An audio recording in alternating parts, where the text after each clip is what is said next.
let me introduce myself. So my name is Dominika Bednarova, and I work for Medair. Medair is an international humanitarian NGO. We are based in Switzerland, but we are active in 12 countries in the global south. We have been active for 30 years. And actually, innovation is one of our key strategic objectives. And that's why we are also involved a lot in partnership, either with academia or with private sector. We are working with EPFL on two, I would say, very innovative projects.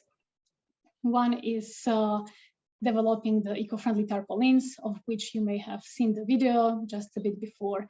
And another one is using a computational design to change the shelter in South Sudan. We are also working, for example, with Airbus on a baby scale. And just recently, we started a project with the Zurich-based startup using blockchain in humanitarian sector.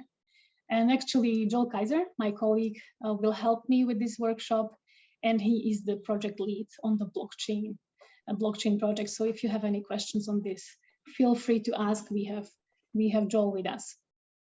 Maybe now is a good time, Dominika, to launch the poll. Yes, let's see who is with us. And as we speak about really collaboration between industries, we want to know who is in our audience, who is interested in the collaboration, and also how we will deliver the session. Okay, so we have nonprofit, we have academia. Do we have someone from government? Let's see. No.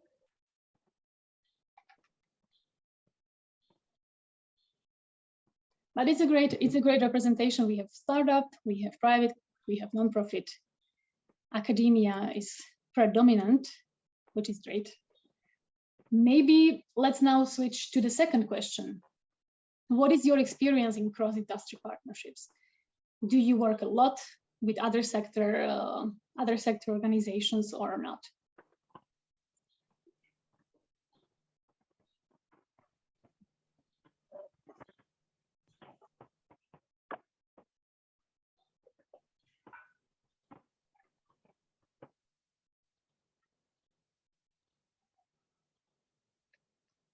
Okay, so we have some people with several years of experience.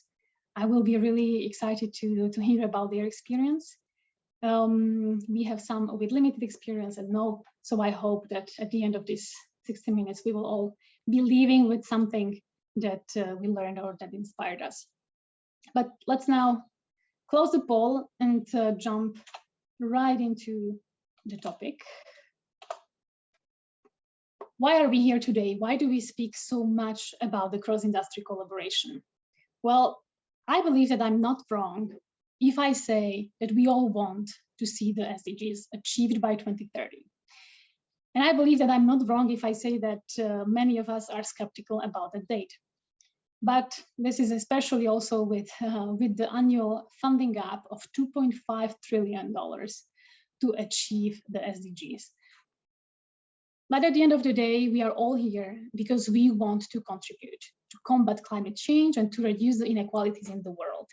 And while the financing gap will have to be left to other type of conference to be discussed and to be solved, I think that we agree that we don't have resources to wait. I will just admit all, sorry for that. And as we don't have resources to wait, we also know that it is the collaboration actually that is bringing the most of the impact. We all know that change and innovations are rarely coming from a single individual working alone in a quiet chamber. No, it's always a teamwork composed of partners that are coming from very different industries and with very different skill sets.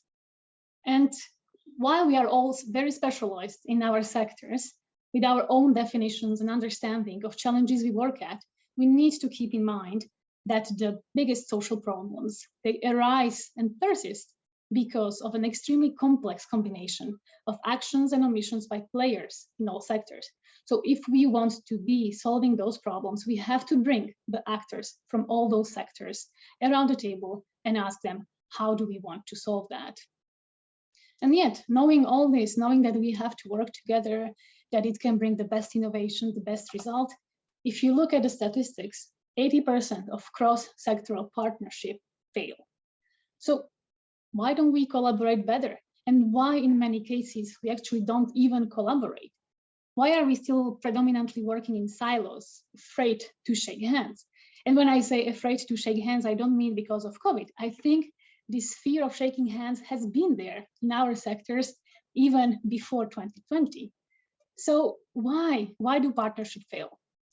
I think often it's as simple as not really understanding who the other players are. We are sitting around the table, but we have already our preconceived ideas. We think that it will not work because we are just not compatible, or we don't invest enough time to understand how compatible we actually are. I want to say that not everybody can work together, and not everybody has to work together. Collaboration is not an answer to every problem, but I think the potential benefits of collaboration are worth the time invested in actually getting to know one another. I put these pictures on this slide because when I look at them, they are the reflections of how I often hear in my sector, which is the NGO sector, about others. What I mean by that is that if we are going to meet the private sector, I will still have colleagues who will tell me, oh my God, but private sector, it's only about the profit. They don't think about anybody and anything else. It's all about money, money, money. Then we go to meet academia. Again, academia, they are only working in the laboratories. They are cut from the reality and they only care about publishing reports. Okay, not a fit. Then governments, it's too bureaucratic. They are super slow. We will never achieve anything with them. Then there is NGO sector, right? And maybe for you, NGO sector is like, okay, those are the adventurers.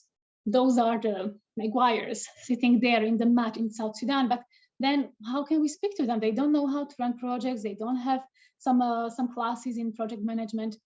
How can these four different silos and sectors work together and find a common language? And I do believe that our audience here today and people who are calling in the 2030 showcase actually know that these pictures are hugely caricatural and they are not true. But let's get rid of these implicit or explicit biases that we have anyways, because I think they reflect a little bit the reality. So for us to understand who is the other, I actually would like to do a short exercise where we all will come together and think. This case study is actually a real case that is coming from a problem that we defined as Medair, and on which we are working with EPFL, the Structural Exploration Lab, and it's the Tech for Impact that is actually guiding us. So we just started in June, but hopefully we will see the impact at the end of this partnership. But let's get back to the case study. Let's now close our eyes if you want and imagine. You are in South Sudan. What is the problem? The problem is that the homes of most vulnerable people are destroyed every year because there is an unprecedented rainfall and unprecedented flooding. In South Sudan, you have floods every year, but climate change made them super intense. They last longer. They come in much bigger intensity. So local people, they don't know how to adapt. The local materials, they don't resist the impact of water. The local building techniques are not adapted to so much flooding. And humanitarian aid, we distribute plastic sheets, bamboo, ropes. It's not enough. How can we change that? So with this problem on the table, let's imagine we are all around. Private sector, people from private sector who are in the meeting, please imagine that you are a construction material company, right? You are producing these materials. People from academia, imagine that you are the computational design lab, right? You have the technology which could help us to adapt the construction techniques. NGOs, be with me. We are the emergency team on the ground. We are the ones meeting these people daily as their houses get destroyed. And if we have people from startups, which I think we have, let's imagine that you are a startup that is developing innovative construction materials, right? Now, I want you to start thinking and to define what actually is your organizational mission that drives you to sit at that table, that drives you and to be interested into cross-sectoral partnership. Also, what is the biggest risk? What are you most afraid of if this partnership is happening? And what is your biggest goal? What do you want to achieve? I'll show you example in a second, don't worry. But we will split in the breakout rooms. In a bit, Joel will set up breakout rooms, and you choose a breakout room that is most appropriate for your sector. I don't want us to invent roles. If you're a startup, you join startup. If you're academia, you join academia. And then we will have these jump boards. I hope you can all see my screen, where I just want you to think about, okay, what is my mission? What are my risks? What are my goals? From an NGO perspective, I put it here. These are NGO Medair perspective, right? My mission is to save lives. This is what I care for, and this is why I'm sitting at this table. My risks are actually that we will not deliver the aid and people will die. But there is also a second risk, which is the reputational risk. I cannot put Medair name on a project that will fail and people will die. And my goal is to find a resilient and sustainable shelter solution. I think that these will be changing depending on the actor that is speaking. So now, what time is it? I think let's take 5 to 10 minutes. We will see how we go. And you speak from the perspective of your sector. You have here the sticky notes. You get as creative as you can. And really, I would say honesty is our policy. We will not judge anyone. Nobody will take anything personally. Say what you want to say. Mission, goals, and fears. Should we now try to really quickly look at it? And if someone from each group can maybe speak very, very quickly, present what they have on their board. I'm sharing my screen, I believe, so you should now see the board number 1. No, we don't yet. Yeah, we're not seeing your screen. Share screen. Share. Board number 1. What about now? Excellent. Can someone from the NGOs speak a little bit about how this exercise went? Sure, I can have I'll give a quick update. So it was myself and Andrea that filled this out. So quickly, the mission in this case, we're working in shelter. So the idea is that nobody sleeps outside and to minimize the time frame that people are sleeping outside or sharing accommodation. The risks in this situation are the obvious, like physical risks of exposure, the psychosocial effects on the population of not having a shelter, and often the protection issues that arise when families that don't normally share a shelter or you're in a common place, the protection issues that arise from that, not having child-friendly spaces, that sort of thing. The goal is to minimize the time people are either without shelter or in a shelter that comes with other risks. That's the primary goal. A secondary goal is a durable solution, but that's very much a secondary goal. Okay, excellent. Thanks so much. Is there someone from the other sectors that found anything about this interesting or, let's say, shocking? Is there something that surprised you? Or is there something that you see as absolute no-go from your perspective?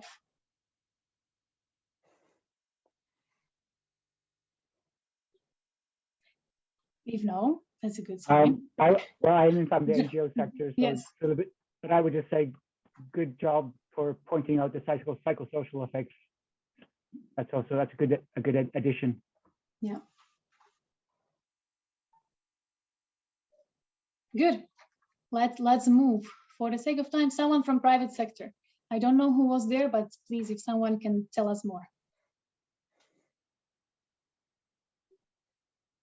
Sell products, loss of revenue.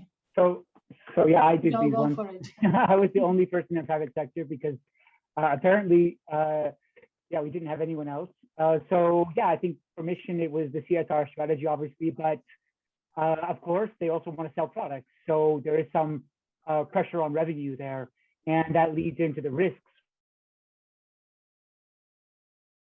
Organization could accept some loss, but I think if they were to accept loss and also damage to their brand image, that would be acceptable. And then under goals, I think accessing new markets is one of the main motivations and goals of private sector when they engage in this kind of work. And then, of course, it's to generate positive news stories and PR. Mm-hmm. And again, there could be others here that I missed out on. So if anyone else has some ideas, I'd be happy to hear them. Well done, Joe. Thanks for stepping in. Yeah. Can I ask one question? I don't know, maybe someone is able to answer it, because I'm from academia, and this is just my, perceived idea of industry, where they may not be interested in developing certain technology because it's too specific, targeting a very specific or narrow market. So as I wonder where the risks of that the technology doesn't scale up would be positioned, or how important it would be. Yeah. Anyone else has a comment on this or an answer? If not, I will. I would maybe, from my experience with stuff like this, I guess it depends if they're coming from a commercial or a CSR perspective. If it's CSR, then it wouldn't matter. If it's from a commercial to sell products and to gain a market, then probably for sure. Thank you. Yeah, I very much agree with you, Christopher. I can give you one example from Medair. We are working with Airbus, and we are developing a very precise baby scale that will be ±5 grams, actually, precision. And Airbus is developing this for us, and we only need 5 of them for actually South Sudan. And these are only for the nutrition clinics, which are dealing with extremely malnourished babies. So it's really super, super, super small market. But just because their CSR strategy is really strong and they wanted to do something, they said, no problem, we will develop 5 for you. Then we put it in open source, and others may be taking advantage of it, but it didn't really discourage them as far as they saw the impact it can bring. So yes, it depends who you talk to and why they are sitting at the table, right? If it's to sell products or if it's the CSR.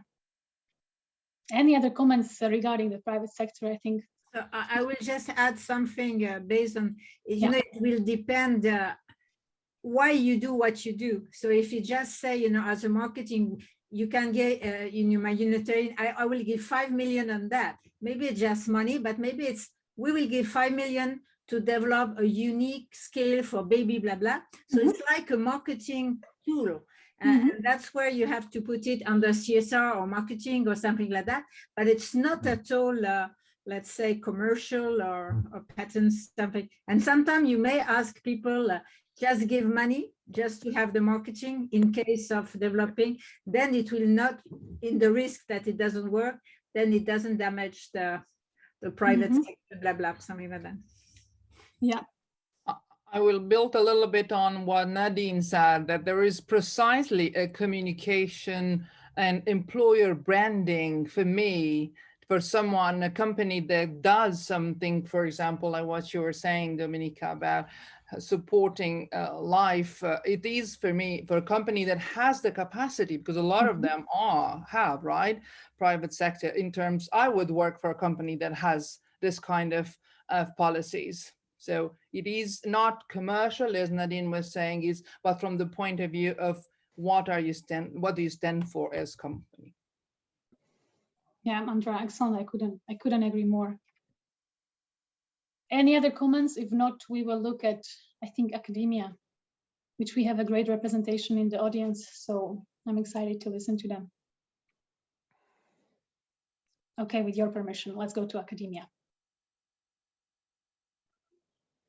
Anyone who's been in that group?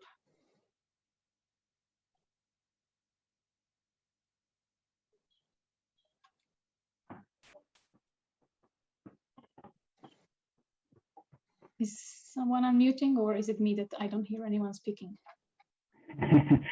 They're all very shy academics. If not, maybe we will read it out. Yeah, maybe you'll have to. It is a little small.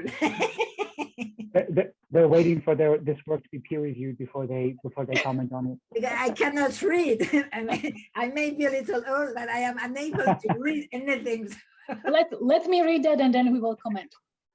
So as goals, As goals, we have, I will start with the goals. We have design and technology suitable for the local supply chain. Examples, sourcing of local materials. Then we have other goal, product design must match user and environmental requirements. Is IP licensing broad or open design?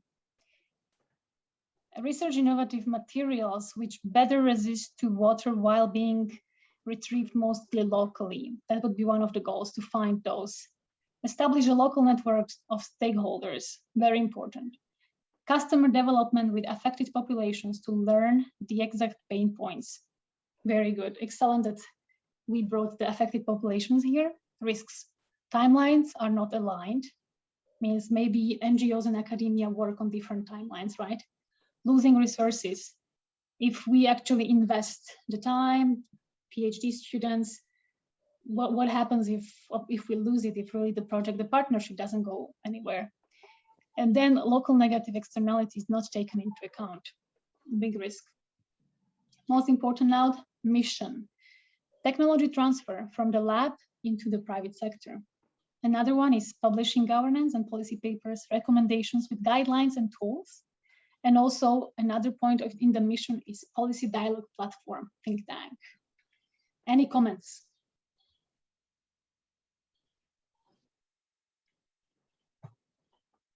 I would have a question for the academic group, looking at the mission and goals and knowing that budgets often, sort of rule the day. If you don't have funding, you don't do the work. Which of these sticky notes sort of touches upon that common denominator of funding? Is it the technology transfer from the lab into private sector, or is it the publishing or the dialogue platform? Which of those sort of is the bottom line there that's going to have to be succeeded, or else you don't get funding? If I can maybe answer at least partially, I think it always depends, what is the source of your funding? If it's like a private funding of a professor, maybe there you have more flexibility. If it's like InnoSwiss or any other funding from the Swiss government, of course, you have to match certain requirements that they put on you, reporting, maybe it's a paper and so on. So I think it depends on the situation and the source of your money, how many strings is attached to this money, yes. Thanks. If you will allow me, despite this discussion being really excellent, let's move to startups, because we still have many points, interesting points to discuss with you. So let's finish this exercise with the startup ecosystem, which is well represented at EPFL, and I see we have a lot of post-its. So who wants to present? We were a bit messy actually, because we took a bit of time to start the exercise, but then I will just, we didn't have time to summarize it, to synthesize it. So we'll just go through what we have written.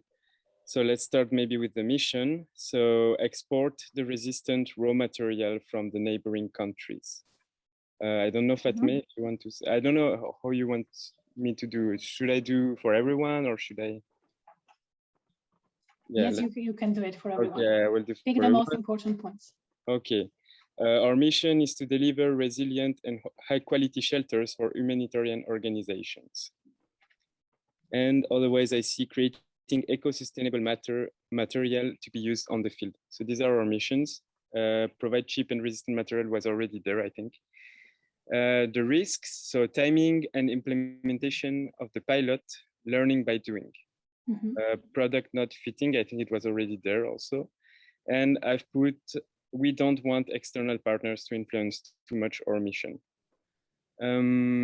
Regarding the goals, develop a product that will be an invention plus adoption that will be a standard of the domain. We would like to solve the refugee problem in a systemic way.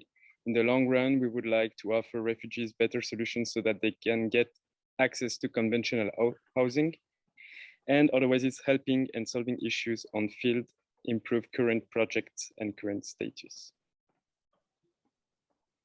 So yeah, I don't know if there is any reaction. It's a bit messy. It's a bit going. I think it's really great. I have maybe one clarification question. What did you mean by we don't want external partners to influence our, too much our mission? Yeah, it's because I really did the exercise with the partnership thing. Like, okay, what is the risk in terms of the partnership? Mm-hmm. So this is why I focused on this. But actually, yeah, if it was the general risk, I would put something different, I think. But I think it's actually really good, and that was a little bit also my thinking behind this exercise, because I think we will never phrase our goals, risks, and mission in the same way, because we are all so different. But different doesn't necessarily mean incompatible. And if we see that our strengths are actually compatible and complementary, that our values can be aligned even if they are not the same, and that we are actually sharing the risks, because the risks, I think, are phrased differently, but they are very similar, then the collaboration partnerships, I think, is at our reach. And it's true that you have to go through the due diligence that is there on the topics like, okay, is the company, involved in terrorism? Are they selling tobacco? Are they employing children? That's another topic. But if you did this due diligence and then you can align your mission, I think the partnership can have a common ground, and that's where we can build it.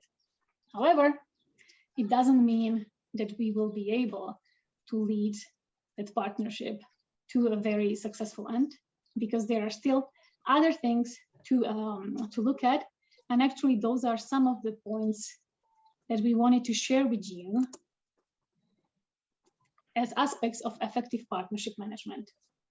I will go through them quickly because we are running really late, but it's okay because the discussion was really good. If you have follow-up questions on these, which we won't be covering, leave your question in the chat and I will make sure that we come back to you and so we can discuss further.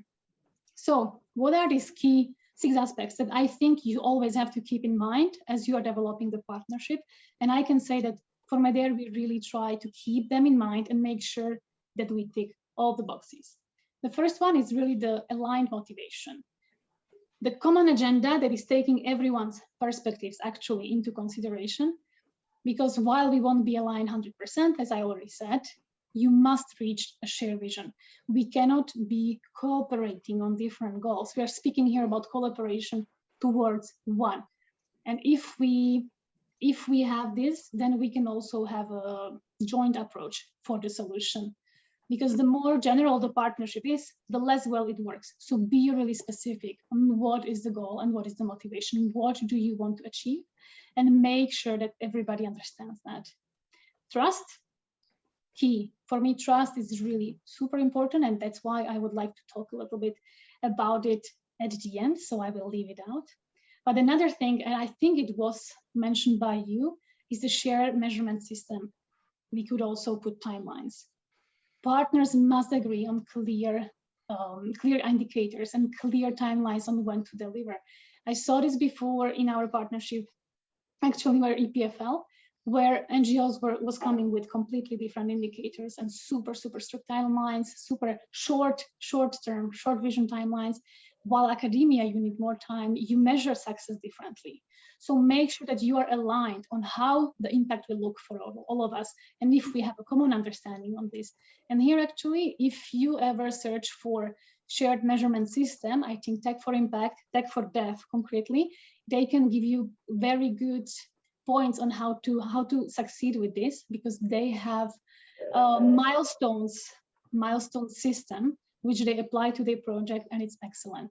So if you search for shared measurement system, Tech for Impact, they are your guys. Mutually reinforcing activities. This is another mistake that we made at the beginning when we were starting our innovation partnerships. We thought that we have to be involved everywhere at the same time. No, you don't have to. But you have to make sure that your strengths are used, divide your roles and responsibilities. Don't get involved everywhere, it's a waste of time, but just make sure that all the participants are involved where their strengths are needed. Dedicated staff. Another thing which is important and not always secured. sometimes, you know, the CEOs, they shake hands and then they say, oh, someone will do this project. It's not true. If you have staff that is already working 100% on their regular roles, and you tell them who you will also be doing this innovation partnership, no, it won't work. You have to have people who will have enough time to follow up on the measurements, follow up on the activities, keep the communication going. So if you want to involve in cross-sectoral partnership, make sure that you have the people on board. And internal buy-in, again, I say super important everywhere, but it is important. In Medair, we had projects and we based them on one person. That one person was super motivated to make the project work. They set it up, they find partners, they find the funding, and then they left. And I'll tell you, the project failed. Because if you build your projects on one person, you will not go far. You have to have the whole organization on it. You have to create internal communication. Everybody will see that's our core mission. Please get the internal buy-in. What did we miss? Given we have 10 minutes till the end, I will let you write in the chat. What did we miss? I know it takes so much time to develop the relationships and build the trust, as Alexandra says. And I really could not agree more, because for me, the trust is really what the relationships are built on. And at the beginning phase of these partnerships, you have to find ways to build the trust. And build the trust, it's so hard and it takes so much time to build it. And sometimes you don't have that time. So actually, what can you do? What are like the super simple tools which can help you to build trust with people who you actually don't trust because they are coming from a super different cultures and a very different environments? Here are some key points, but I would like to just share this quote, which I like a lot, which says, if people like you, they will listen to you. But if they trust you, they will do business with you. So I thank you all for listening to me today. I hope it means that you like the presentation. But well, would you do business with me? Do you trust me? I don't think so, because we don't really know each other. But how can we make it work? What are the points for potential business partners to work on? And this is where I would like your opinion and your experience. Actually, in the first poll that we did, there were some of you who said they have experience with partnerships. So give me concrete examples on what I'm going to say. One of the points is prove your value with quick wins upfront. Be selfless and serve as a resource. Speak candidly about your goals. Define roles and responsibilities. Know who will report when. Prioritize transparency at all stages of negotiations. And when conflict arises, address it immediately. Now, the floor is yours. I think we have like 5 minutes to discuss. And I think this is a very important topic. I see absolutely, even in the discussion, that it's the trust that can be the first hurdle. And that is so important. What is your experience? How do you build trust with people you have to work with? Please unmute. Yeah, well, I can say Andrea. something about it. That I really agree with all that, and it's really beautifully said. I recently experienced some questioning, at least, with the be selfless.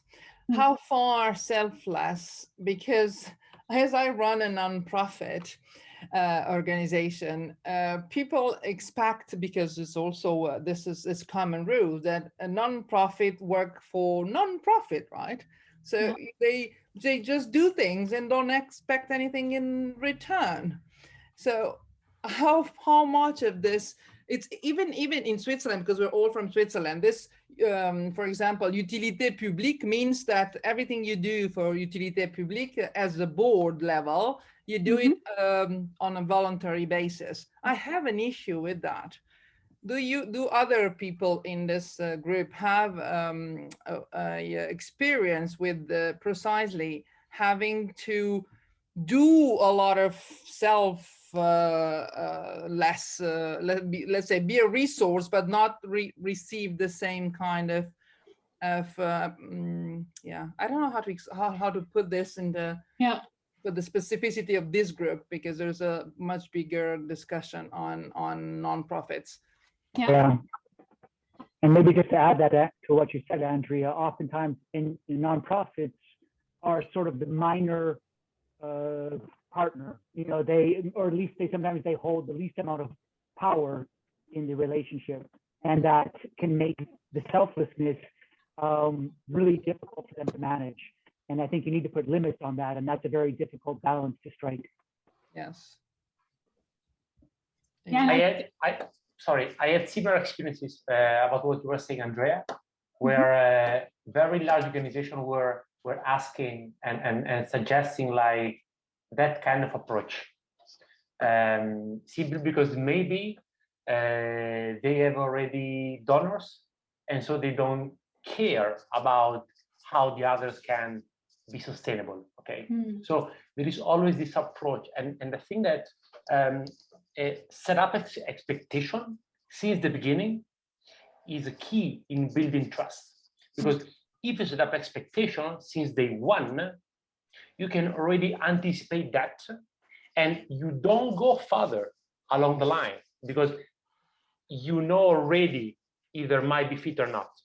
And then, of course, like I think that this all this list goes when you're already in a kind of advanced conversation with the partners.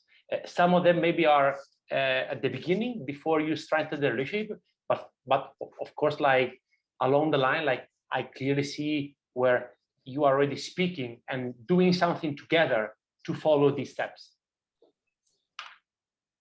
Yeah, thank you. Yeah, I've learned on the hard way that the money talk has to come very early into discussion. Yeah, I think exactly, and I would maybe phrase it as the important ingredient to trust is to be seen actually as equal around the table. Because it's true that as NGOs, for example, as Medair, we never really bring the money to the table. But what we have, example of the South Sudan is, we have teams on the ground. We have teams who are meeting those people affected by the floods every day. We have local networks. We are involved in local markets. We can logistically provide the materials very fast, you know? So it's true that we are always sitting at the table like, yay, we will win the money, but it's not true. I think sometimes we are not putting our value as openly as we should.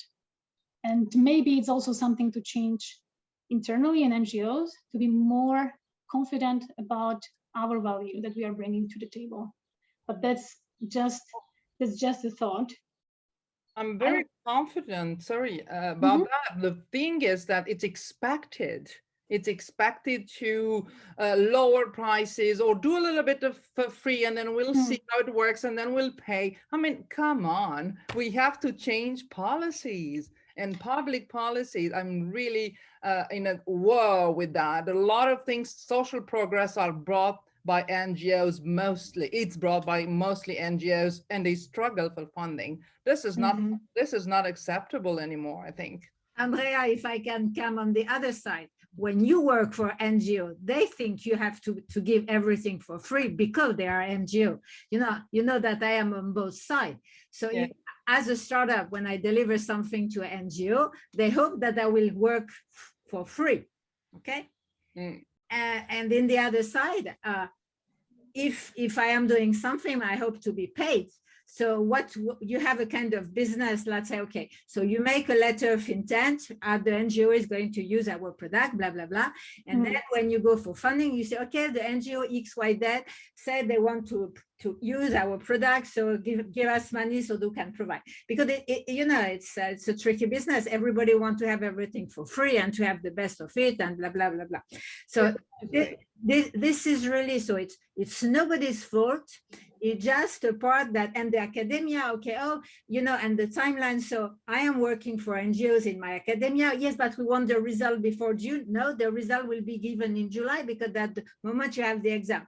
And like that, yes, and I am academia, startup, NGOs, so on. So you have somewhere, to have, like the, the ikigai stuff, you have to be on the middle, what you are fond of, what you can be paid for, what you are good at. And I'm always now, when I work with NGOs, I'm just giving the ikigai stuff in the middle. I say, okay, who is doing what for who? And that's being something I use now for a year. And I think I will continue on that. That's a really good point, Nadine. And Andrea, I think we should maybe come together after this workshop and write an opinion piece, and then yes, you can, because I feel the passion, and I'm really that's fired up by that.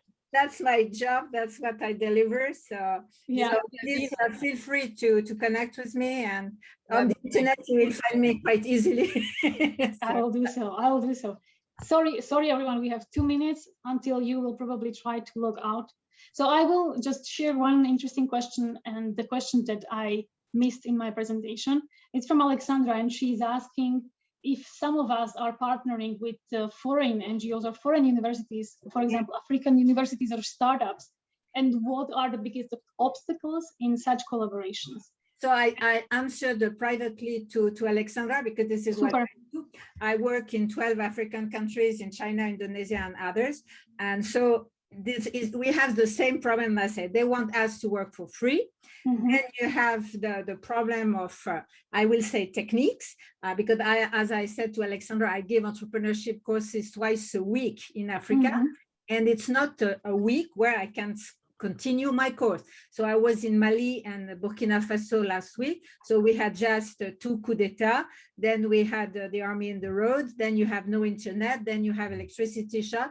So working with Africa is just always a challenge.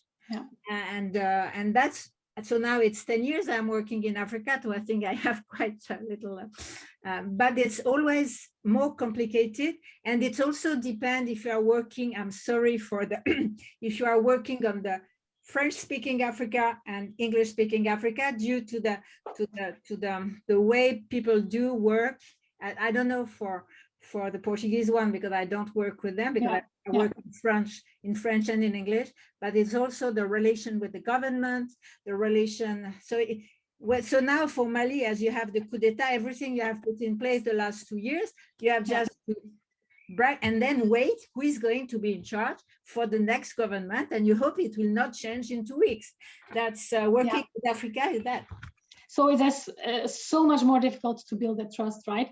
And I can also give you one very, very, very concrete example for this project on the computational design for South Sudan.